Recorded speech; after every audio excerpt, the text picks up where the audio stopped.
আমাদের বলিউডের হিরোইন দীপিকা পাদুকোন দুর্দান্ত নায়িকা। বলিউডের হিরোইন দীপিকা পাদুকোন ভাই যখন হিন্দুদের মন্দিরে প্রবেশ করে তখন সে সিঁদুর লাগাতে বিন্দি লাগাতে ভুলে যায়। সে ডাইরেক্ট বলে আমি আমার ড্রেস পরে মন্দিরে যাব। ক্লিয়ার কথা, আমি আমার মতন পোশাক পরে মন্দিরে যাব, আমার যা ইচ্ছা হবে মন্দিরে যাওয়ার সময় আমি তাই পরবো, কেউ ঠেকাতে পারবে না। ভারতবর্ষ একটা স্বাধীন রাষ্ট্র, ক্লিয়ার কথা, একটা স্বাধীন দেশ। অতএব এখানে আমাকে কেউ জোর জুলুম করতে পারবে না বিন্দি লাগানোর জন্য। আমি ডাইরেক্ট মন্দিরে যাব বিন্দি ছাড়া।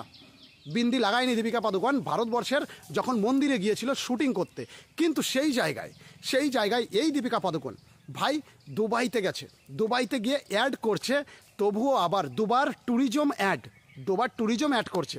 আর সেই জায়গায় সম্পূর্ণ দুবাইয়ের মুসলমানরা যেভাবে থাকে সেই বেশ ধরে অ্যাড করছে। অথচ ভারতবর্ষে যখন মন্দিরে শুটিং করতে হয় তখন সে বিন্দি লাগাবে না, কিন্তু মুসলমানের বেশ ধরে দুবাইতে গিয়ে অ্যাড করছে।